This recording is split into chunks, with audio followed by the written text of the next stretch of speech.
أعوذ بالله من الشيطان الرجيم. بسم الله الرحمن الرحيم. الحمد لله رب العالمين، والصلاة والسلام على نبيه الأمين المبعوث بخير دين الهادي إلى صراط الله المستقيم. أما بعد، فالسلام عليكم ورحمة الله وبركاته.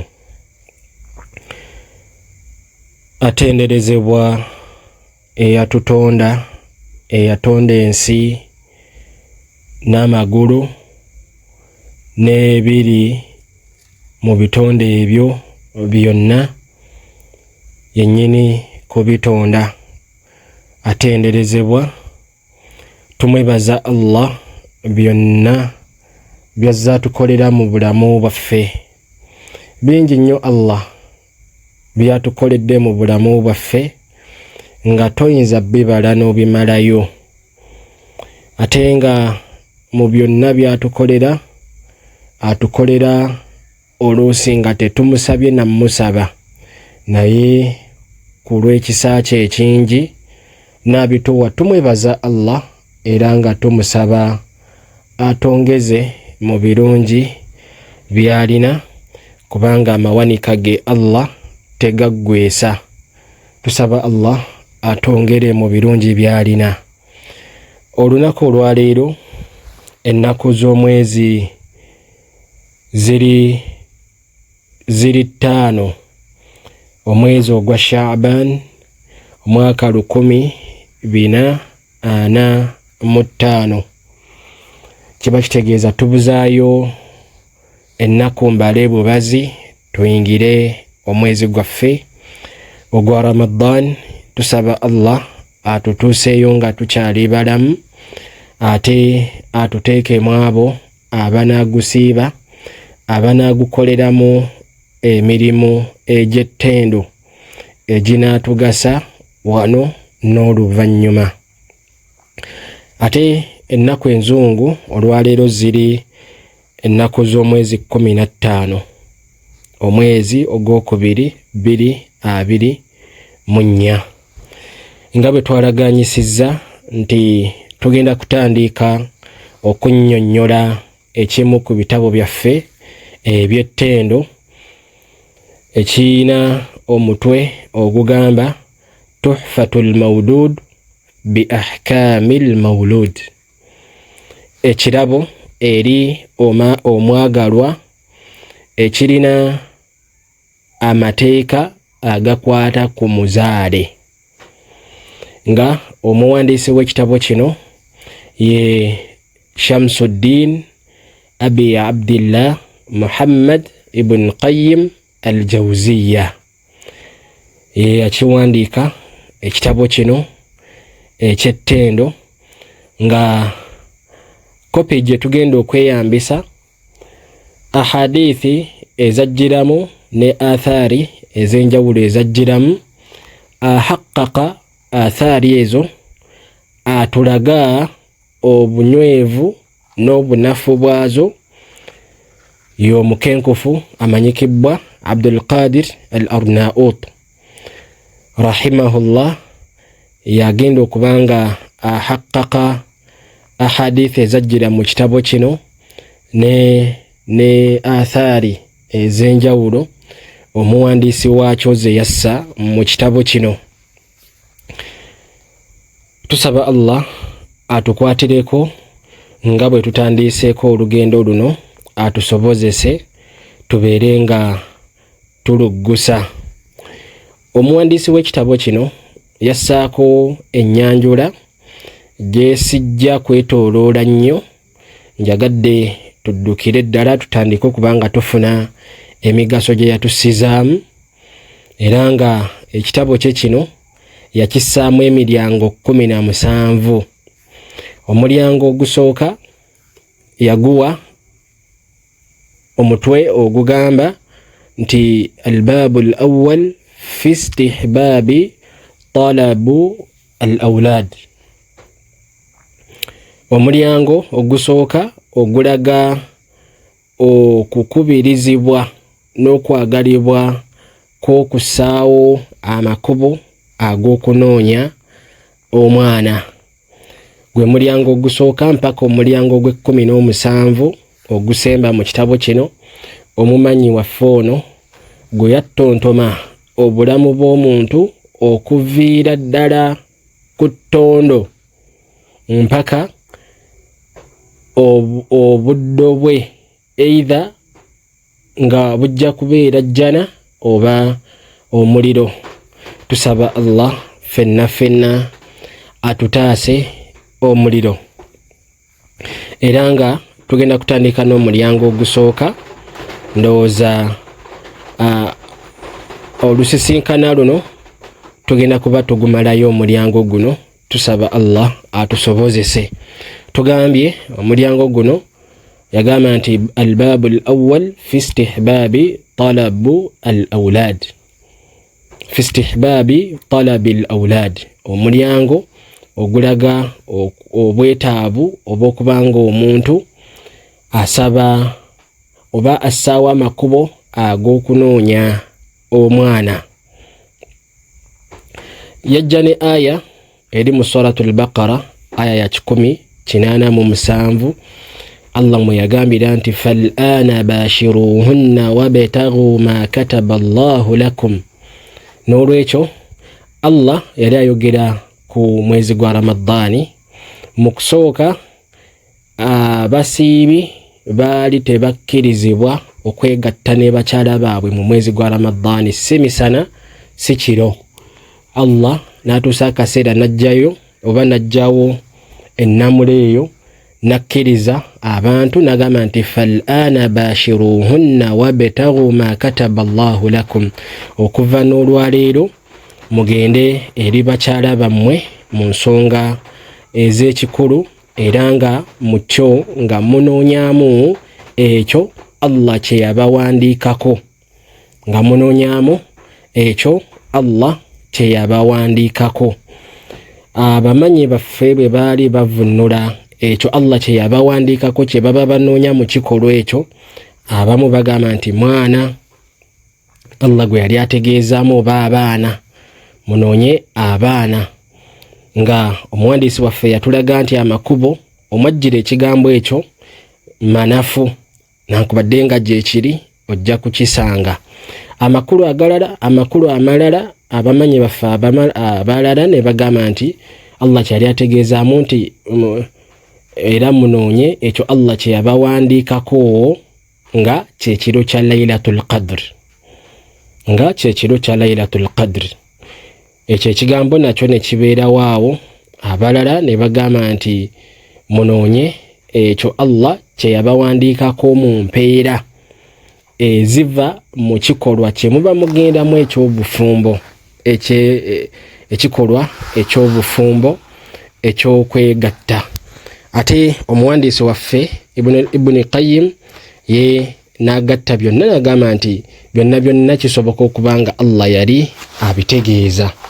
Ate nga tulina eŋŋombo egamba nti al-i'mal khayrun min al-ihmal.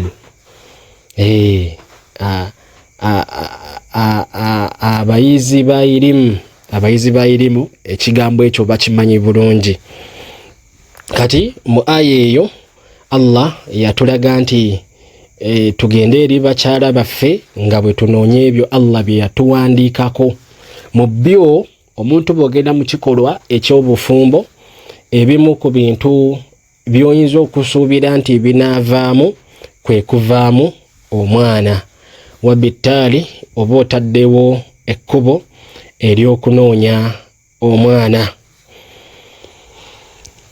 Era nga omanyi waffe yatutwala ne ku ahadithi ez'enjawulo, naye nga tetunnagenda ku ahadithi ezo tujja kwongezaako ebigambo bino nga tugamba nti era eri abafumbo bonna bwe tuba tugenda mu kikolwa eky'obufumbo eky'okwegatta, eyo yentandikwa y'okutondebwa kw'omwana senga Allah agera n'avaamu. Era nga na buli muzadde yenna walina otandikira okuba nga ateekateeka omwana ono senga n'aba avudde mu kikolwa kye bagendamu. Omwana ono asobole okuba nga avaayo mu nvaayo ensiraamu. Ng'ezimu ku nsonga enkulu ezitalina kwerabibwa kwe kubanga abafumbo bano ababiri bwe baba bagenda mu kikolwa ekyo obuterabira okusomeddwa. Egamba nti Allahumma jannibna ash-shaytan wa jannibi ash-shaytana ma razaqtana. Amakulu gaayo nti ai Allah tukusaba otukingirize shaytaani era okingirize ekyo kyonna ky'onooba otugabiridde mu kikolwa kino shaytaani okubanga akikosa nga si kirala wabula ye mwana.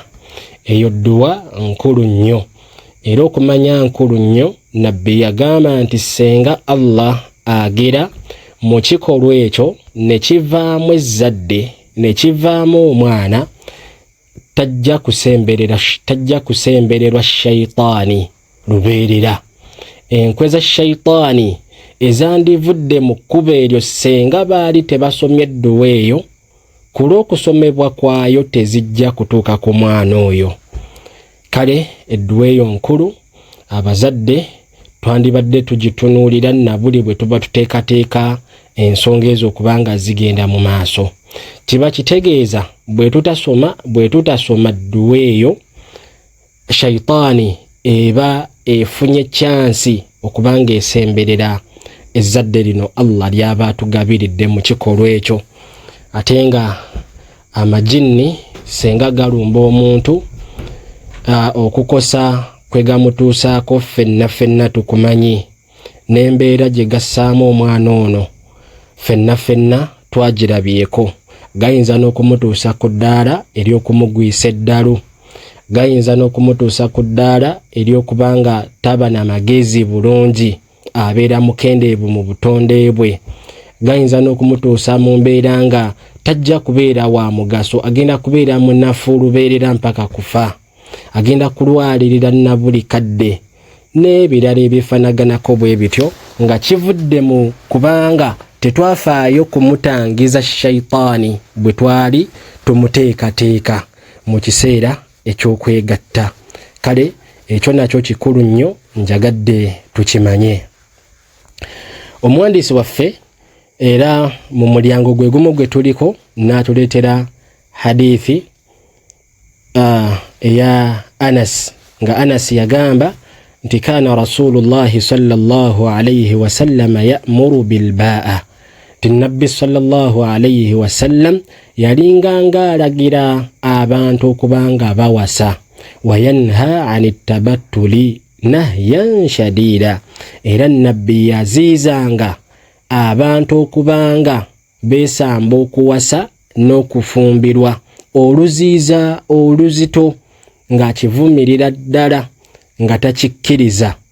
Wa yaqulu, era nga yalinga agamba tazawwajul waduda alwaduda, muwase abakyala abalina omukwano ate abakyala abazaala. Fa inni mukathirun bikum al-anbiyaa yawma al-qiyamah. Lwaki? Kubanga ekyo kijja kunfuula ow'enjawulo ku lunaku olw'enkomerero senga munaaba mukikoze bwe mutyo. Rawahu Ahmad wa Abu Hatim fi sahihihi. Hadithi eyo Imam Ahmad yajja nayo ne Abu Hatim mu kitabo kye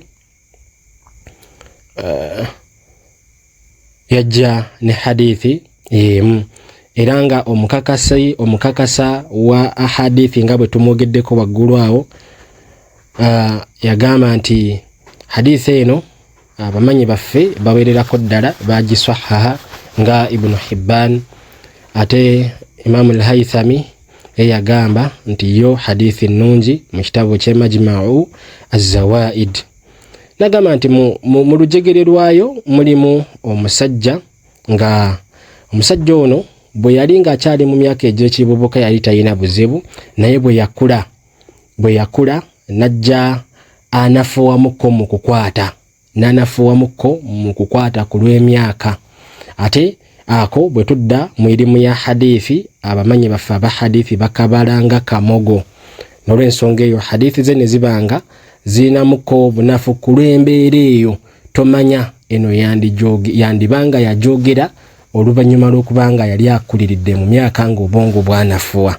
Naye n'akomekereza nga agamba nti naye hadithi eno erina ahadithi endala eziginyweza ne zitagifuula kubanga nafu ne zigiyimirizaawo nebanga ekolebwako, era hadithi terina buzibu.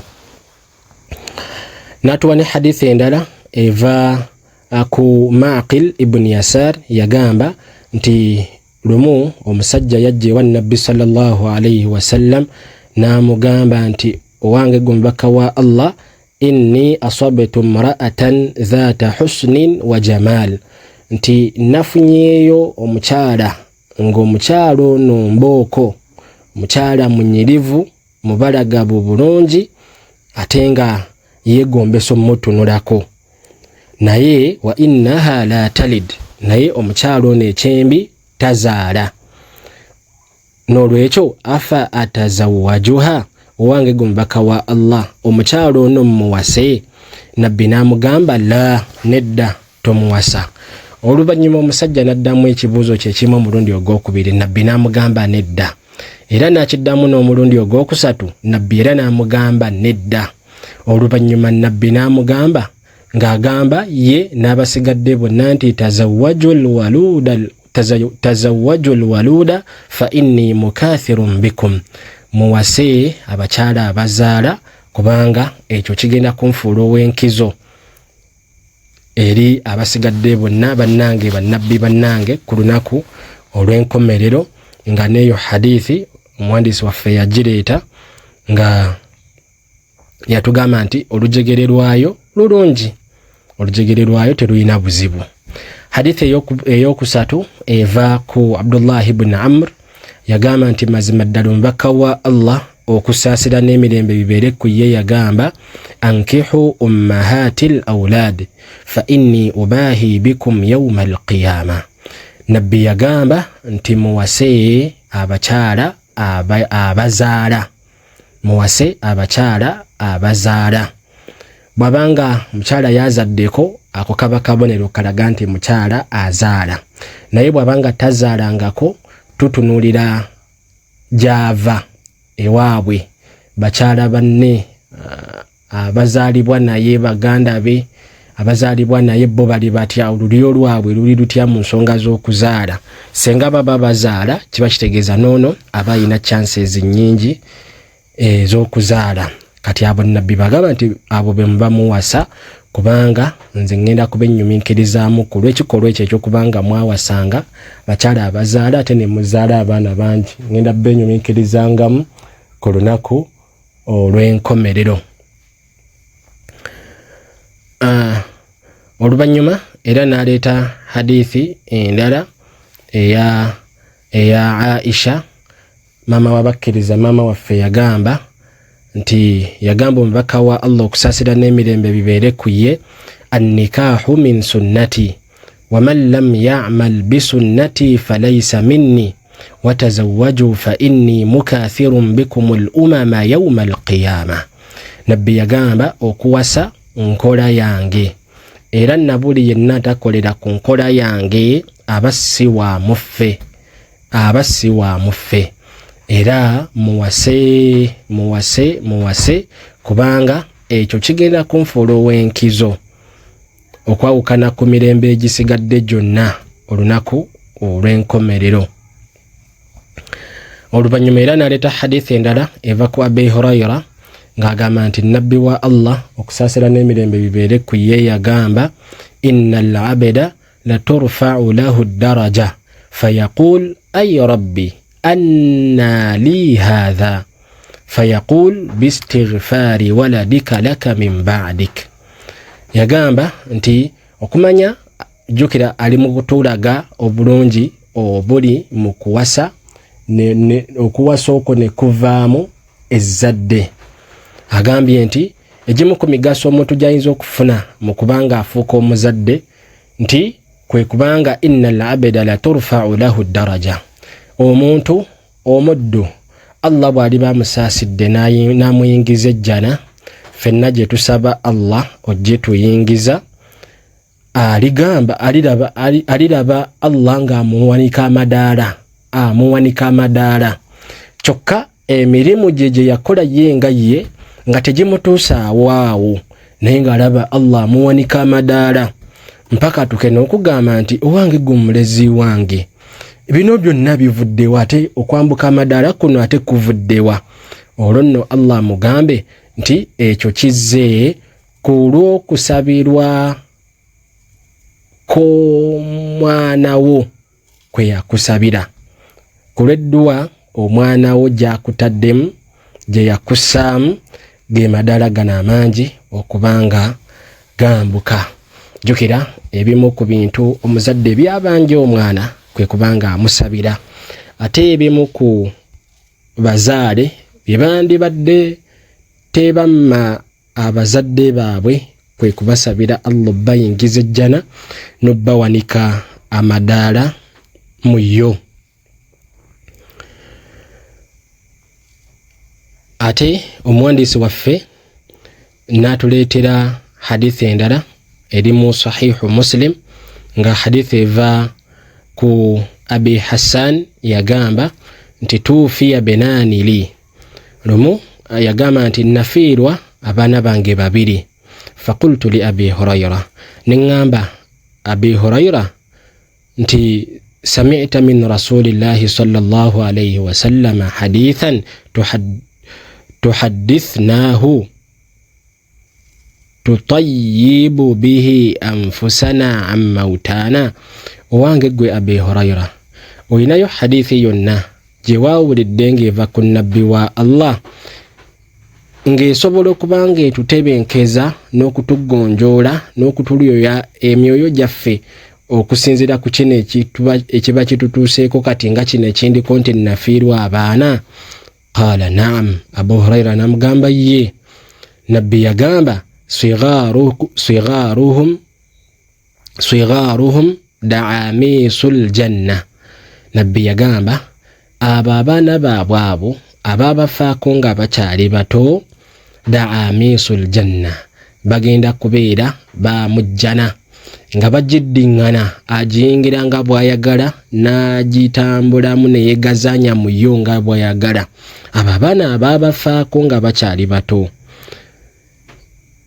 Oluvannyuma nabbi n'agamba nti yatalaqqa ahaduhum abaahu aw qaala abawayhi, mpaka omu ku baana bano abaafa nga bakyali bajja okusisinkana taata we oba omuzadde we omu oba bombiriri, fayakhudhuhu binahiyati thawbihi aw yadihi kama akhudhu ana bisanifati thawbika hadha. Ajja kusisinkana omu ku bazadde be oba bombiriri amukwateko ku lugoye lwe oba ku mukono gwe nga nze bwe nkutte ku lugoye luno. Abu Hurayra yakwata ku lugoye lwa Abi Hassan omulaga kyekitegeezaawo. Nagamba nti nabbi yagamba nti ajja kumukwatako ku lugoye lwe oba ku mukono gwe, fala yatanaha hatta yudkhilahu Allahu wa abaahu aljanna, nga ajja kumukwatako atambule naye era tajja kwawukana naye okutuusa nga Allah amaze kuyingiza muzadde we oba abazadde be abo ejjana. Allahu akbar walillahi alhamdu. Kiba kitegeeza omuntu yenna bw'afiirwa omwana oba abaana nga bakyali bato, ng'oggyeko okunakuwala okubeerawo okw'obutonde, kuba ffenna tunakuwala. Buli bw'otuusibwa mu mbeera ey'akanyego ng'eyo ey'okufiirwa ezzadde, okusingira ddala ng'obadde olyesunga nnyo, tekiriimu kubuusabuusa kwonna nti onakuwala. Okwo kunakuwala kuba kwa mu butonde. Naye ate ku ludda olulala nabbi atulaze nti kyandivaamu obulungi senga twefuga mu kunakuwala kuno. Senga twefuga mu kunakuwala kuno kyandivaamu obulungi. Leka tumaleyo hadithi zonna ezogera ku nsonga eno oluvannyuma tuzigatte lumu mu kunnyonnyola kwe tugenda okwongezaako. Ate Imaamu Ahmad najja ne hadithi endala nga agamba nti nno waliwo omusajja yalinganga ajja ewa Nabbi sallallahu alayhi wasallam ng'ayina omwana we. Nabbi sallallahu alayhi wasallam n'amubuuza nti owange omwana wo n'omwagala? Faqal, omusajja oyo n'agamba ya Rasulallah, owange gwe omubaka wa Allah, ahabbaka Allahu kama uhibbuhu, nsaba Allah kwagale nga bwe mwagala omwana wange ono. Amakulu yamulaga nti amwagala. Fafaqadahu Nabiyyu sallallahu alayhi wasallam, mpaka Nabbi bwe yanoonya omusajja ono nga takyamulaba. Faqal, Nabbi n'agamba nti ma fa'ala ibnu fulan, mutabani w'omusajja oli ekyamutuukako nga si kyamulaba. Qaalu, abantu ne bamugamba ya Rasulallah maat, owange gwe omubaka wa Allah omwana oyo yafa.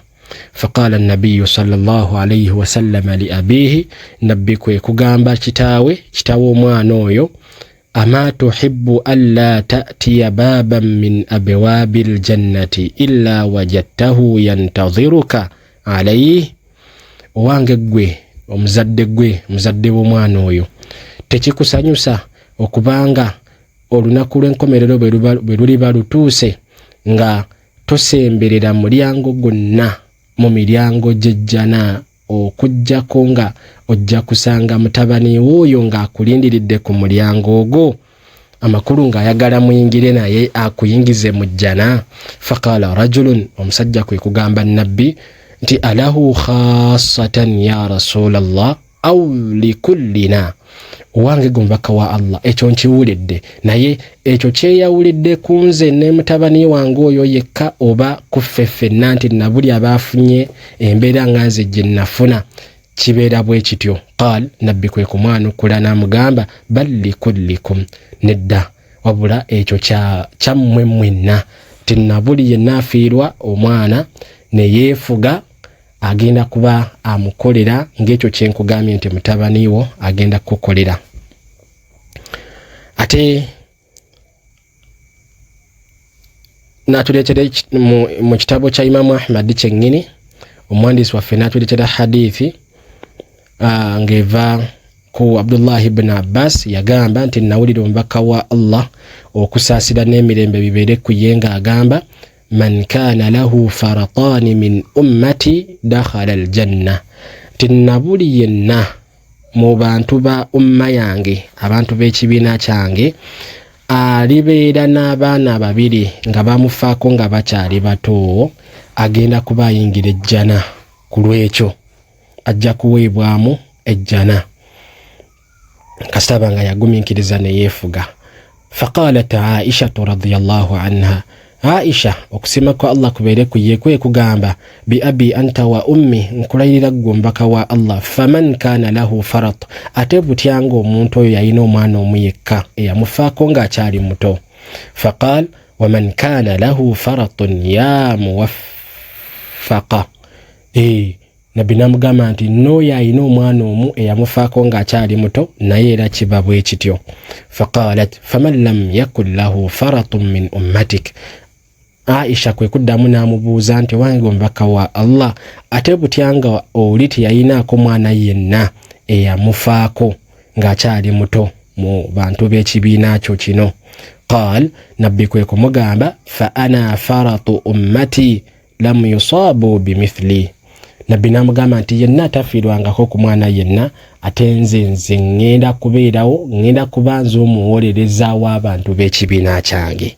Amakulu tajja kubanga atuusibwako obuzibu nga wendi, ngenda kubeerawo muwolereza. Ate mu Bukhari ne mu Muslim baleeta hadithi ya Abi Sa'id al-Khudri, yagamba nti mazima ddala omubaka wa Allah yagamba abakyala nti ma min kunna mra'atun yamutu laha thalathatun min alwaladi illa kanu laha hijaban min annar, titewaliyo n'omu mu mmwe afiirwa abaana basatu okujjako ng'abaana abo abasatu bagenda mumufuukira ejjigi erigenda mumutangira omuliro. Faqalat imra'a, omukyalo omu ku bo kwe kumugamba nti wathnaani, owange gombaka wa Allah n'ababiri bwe kiri. Faqal wathnaani, nabbi n'agamba ye n'ababiri. Ate mu sahihu Muslim mu hadithi ya Abi Hurayra nayo yajja ng'erina amakulu gegamu awo tuveewo. Ate mu hadithi ya Abi Hurayra era eri mu Bukhari ne mu Muslim yagamba nti omubaka wa Allah yagamba ma min muslimin yamutu lahu thalathatun min alwaladi lam yablughu alhintha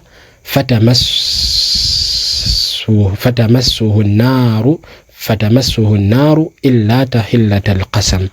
Nabbi yagamba nti tewaliyo omusiraamu yenna afiirwa abaana basatu ng'abaana bano bafudde bato tebanneetuuka n'agumiikiriza oluvannyuma omuliro ne gujja gumwokya oba n'akombezebwa ku muliro, tekiribeerayo okujjako ekyo Allah kye yatusuubiza kyokka nti wa in minkum illa waariduha, tewaliyo yadde n'omu mu mmwe okujjako ng'agenda guyitako omuliro. Lwaki tugenda guyitako? Kubanga ekkubo eritutwala mu jjana ligenda kubeera waggulu w'omuliro. Sirata kwegenda okusibwa egenda kubeera waggulu awo. Kati kuyita ku sirata okwo kubanga tugenda kugiyitako egenda kubeera waggulu nga wansi waliwo omuliro, ekyo kyokka kye tuyinza okugamba nti omuntu oyo yayitako ku muliro, so nga ate tajja kwokyebwa oba ayinza okubonerezebwamu kakatono okusinziira ku mazambi ge nga Nabbi sallallahu alayhi wasallam bwe yatugamba, oba okubanga abamu ku bitonde bya Allah tebajja kusukka sirata, bajja kuba baagala ogisomoka naye Allah aleme basobozesa bakasukibwe oba bagweyo mu muliro. Tusaba Allah atutaase aleme kututeekamu abo. Ate n'agamba omuwandiisi waffe nti ate mu Bukhari, mu Sahih al-Bukhari hadithi ya Anas yajjanga yagamba nti omubaka wa Allah yagamba ma minan nasi muslimun yamutu lahu thalathatun min alwaladi lam yablughu alhintha illa adkhalahu Allahu aljanna bifadli rahmatihi iyahum. Yagamba nti tewaliyo omuntu yenna mu basiraamu afiirwa abaana basatu ng'abaana bano tebanneetuuka okujjako nga kulw'obugumikiriza bw'aba ataddewo oluvannyuma lw'embeera eyo mmutuukako, Allah agenda muyingiza ejjana ku lw'ekisa kye ku bo abantu abafanaganako bwe batyo. Ate mu hadithi endala eri mu sahihu Muslim eya Abi Hurayra yagamba atat imra'atun bisabiyyin laha, omukyala lumu yajja ewa Nabbi ne mutabaniwe muto. Faqalat, n'agamba ya Rasulallah, ya Nabiyallah, owange gomubaka wa Allah, udu Allah lahu, nkusaba osabire ku mwana wange ono. Falaqad dafantu thalatha, kubanga banne basatu nabaziika bakyali bato, ono nkusaba omusabire ku dduwa. Amakulu yalinga ayagala Nabbi asabire mutabani we dduwa aleme mufaako ye nga banne abasatu bwe bakola. Faqala, Nabbi sallallahu alayhi wasallam kwe kugamba nti dafanti thalatha, waziika batabani bo basatu, abaana bo basatu? Qalat na'am, namugamba nti ye nabaziika. Qal, Nabbi n'agamba laqad ihtadharti bihidharin shadidin min an-nar, okimanyi nga wamala dda okwesimbira n'okuzimba ejjigi eritagambika erinywevu erigenda okukutangira mu muliro. Olwedde walisimba gye liri terivaawo, ejjigi olwedde walisimba jjigi ki eryokubanga yafiirwa abaana basatu, bagenda mufuukira ng'ejjigi erigenda mumutangira omuliro. Nabi sallallahu alayhi wasallama kwe kugamba nti falwalad innahu in aasha ba'da abawayhi nafa'ahuma, nagamba nti omwana yenna senga awangaala abazadde be ne bafa nga yakyali mulamu, omwana ono abagasa avaamu emigaso nga gisobola okudda eri abazadde be bano abaamufaako. Wa in maata qablahuma nafa'ahuma, era nga bwe kiri nti omwana bw'asooka abazadde be okufa era abagenda bagasa. Amakulu temubeeramu loosi yonna. Oluvannyuma omuwandiisi waffe n'atugamba nti era Imaamu Muslim yawandiika mu kitabo kye Sahihu Muslim hadithi ya Abi Huraira ng'agamba nti mazima ddala omubaka wa Allah yagamba idha mata al-insanu inqata'a amaluhu illa min thalathin, omuntu yenna bw'afa emirimu gye gyonna gikoma, aba takyasobola gikola, giba tegikyasobola mugasa okuggyako gino essatu gyo gisigala gikyamugasa. Ogusooka illa min sadaqatin jariyatin, ogusookera ddala ye saddaaka ekulukuta nga yina ekintu kyonna kye yakola yakikola ku lwa Allah, yafa naye emigaso gy'ekintu ekyo gikyaliwo, gikyayamba abo be yali agendereddemu okuyamba. Egyo gyo gisigala gikyamubalibwako n'empeera zaagyo newankubadde nga ye aba yayabulira obulamu bw'ensi. Oluvannyuma n'agamba nti awa ilmin yuntafa'u bihi, oba omuntu ono nga yafa naye yalekawo irimu abantu gye beegasa nayo, eyo nayo esigala ekyamuweereza empeera ku akawunti ye. N'ekyokusatu aw waladin salihin yad'u lahu, oba omwana omulongoofu gw'aba yalekawo nga amusabira naye asigala akyamufunamu empeera, Oluvannyuma omumanyi waffe najja n'ensonga ze yayogerako, naye nja kubasaba mukkirize sijja kuzimenyaamenya ku lw'ensonga zo ziri mu nsonga ezigatta ku irimu n'ogigaziya so nga ate tezigenda kuyimirizaawo irimu mpya, kiri awo nga twetaagisa ennyo okuba nga tuginnyonnyola. Wabula mukkirize tugambye nti ngenda kubaako n'ekyenjogera oluvannyuma lw'okwogera hadithi zino ezoogera ku kufiirwa kw'ezzadde. Tugambye nti oluusi Allah ayinza okuleetawo embeera nga ezzadde lyakugabiridde limala ne likuvaako n'alijjulula. Oluusi n'alijjulula nga lyakazaalibwa, oba n'owangalako nalyo katono n'alijjulula, ate oluusi n'atakikola k'omu ku babiri ku basatu, wabula kumpi ezzadde lyo lyonna n'alikola kyekimu oba abamu ku bo.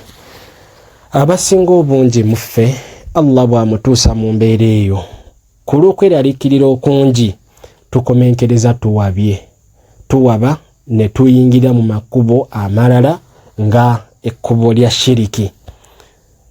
Tulimbalimbibwa nti oba oliawo wandibeerawo obuzibu, genda bakukoleko kino na kiri, oba oliawo nodda mu nteeko kyandibanga kyava ku kino, genda bakuggyeko kino, bakwambule ebisiraani n'ebirala.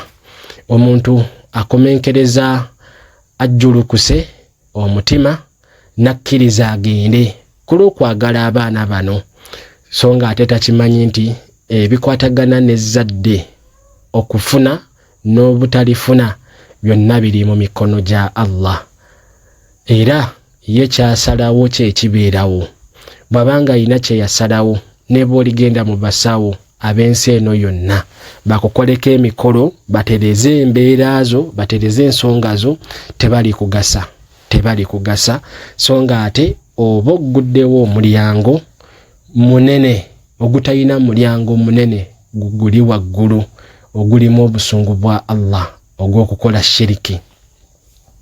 Ate Allah bw'atakusaasira n'ofa ng'oli mu mbeera eyo, oba toyinaayo chansi yonna ey'okuwunyiza ku kawoowo k'ejjana newankubadde ogiyingira, oba ogenda kubonerezebwa omuliro ebbanga lyonna. N'olw'ensonga eyo ng'oggyeko ki oba ki, toyina kukimanya nti byonna ebitutuukako biba bivudde wa Allah, era na buli kyonna ky'oyagala kitereere mu mbeera zo, omutuufu w'okisaba ye Allah. Kati gwe bw'osalawo ate n'omuvaako n'oyagala okwewoggoma awalala, kiba kitegeeza oyinza okufiirwa ebintu bibiri. Oyinza okufiirwa ekyo ky'obadde olowooza nti bagenda kikukolerako nga bagenda kulemwa, n'ekyokubiri ojja kufiirwa ejjana Allah bw'aba takusaasidde. Oba oguddewo omulyango omubi so nga ate senga wali wassaamu obugumiikiriza wandifunye ebirungi ng'ebyo bye tuba okuwulira Nabbi sallallahu alayhi wasallama bye yayogerako, ffenna gwe tumanyi nti tayogera bulimba na buli kyayogera buba bubaka Allahu tabaraka wa ta'ala bw'aba amulaze. N'olw'ensonga eyo eri bonna abajja bagezesebwa mu mbeera ez'enjawulo tubasaba tubeerenga beegendereza enneeyisa yaffe mu mbeera ey'ebigezo. Esookerwako ddala Allah ng'akuwadde ezzadde tujoogeddeko. Eyokubiri Allah ng'alikummye. Oluusi abantu abamu Allah abamma ezzadde mu budde obusookerwako najja abawo oluvannyuma, oba n'abamma n'atabaweerako ddala. Byonna byonna bibeerako. yahabu liman yasha'u inatha wa yahabu liman yasha'u dhukur au yuzawwijuhum dhukrana wa inatha wa yaj'alu man yasha'u aqima. Allah ayinza okugabirira ezzadde mu mbeera yonna oba n'alikumma. Kati ono Allah gw'abammye ezzadde era nayo tefuuka nsonga n'okemebwa n'okwata amakubo amakyamu mbu onoonya ezzadde ly'otamanyi Allah n'alikuwa oba taalikuwe. Wabula ate singa wali otaddemu obugumiikiriza n'okwata amakubo amatuufu n'osaba edduwa n'ogamba ku bantu b'osuubira okubanga balongoofu bakusabire ku dduwa, Allah oba oliawo n'akuwa ku zzadde n'osigala ng'owangaalira mu makubo amalungi n'otawaba ng'ate wandikifunyeemu bulungi. Kuba Allah embeera yonna gy'aba akuleeseeko bw'ogigumiikiriza n'owangaala nayo ate aba agenda kukusasula ekisinga kaawo. Innama yuwaffa as-sabiruuna ajrahum bighayri hisaab. Mazima ddala Allah abagumiikiriza abasasula ensasula etali yakuno, abasasula ensasula etayina kigero, abasasula ensasula etayina kipimo ku lw'obungi bw'empeera z'abawa. N'olw'ensonga eyo mu buli mbeera zonna twetaaga okwessaamu ekigambo obugumiikiriza, kubanga buli bw'obeera omugumiikiriza na buli kyonna Allah kye yakuteekateekera kikutuukako mu makubo malungi. Naye buli bwe tubula obugumiikiriza oluusi tukomenkereza amakubo agamu ge tuba tuyiseemu okutuusibwa ku bye tulowooza nti bya mugaso gye tuli, okomenkereza okozesezza amakubo amakyamu n'amalungi, weeyabaya amakyamu nga gayinza okukuviiramu obuzibu ng'ojja kwejjusa bulamu bwo bwonna n'oluvannyuma. Tusaba Allahu tabaraka wa ta'ala atuwenga obugumiikiriza mu mbeera zonna zaba tutaddemu ez'ebigezo, ate atuwenga obusobozi obuvunnuka ebigezo by'aba tutuusizzaako. Innahu waliyu dhalika wal qadiru alayhi. Era nga tugenda kuba tukomaawo omulundi ogwokubiri, ensisinkano ey'okubiri oba olusisinkano olwokubiri tujja kuba twogera ku mulyango ogwokubiri gutandikira ku peegi eya20 mu kitabo kyaffe kino. Fasubhanaka Allahumma wa bihamdik wa nashhadu an la ilaha illa anta wa nastaghfiruka wa natubu ilayka walhamdulillahi rabbil alamin. Wassalamu alaykum wa rahmatullahi wa barakatuhu.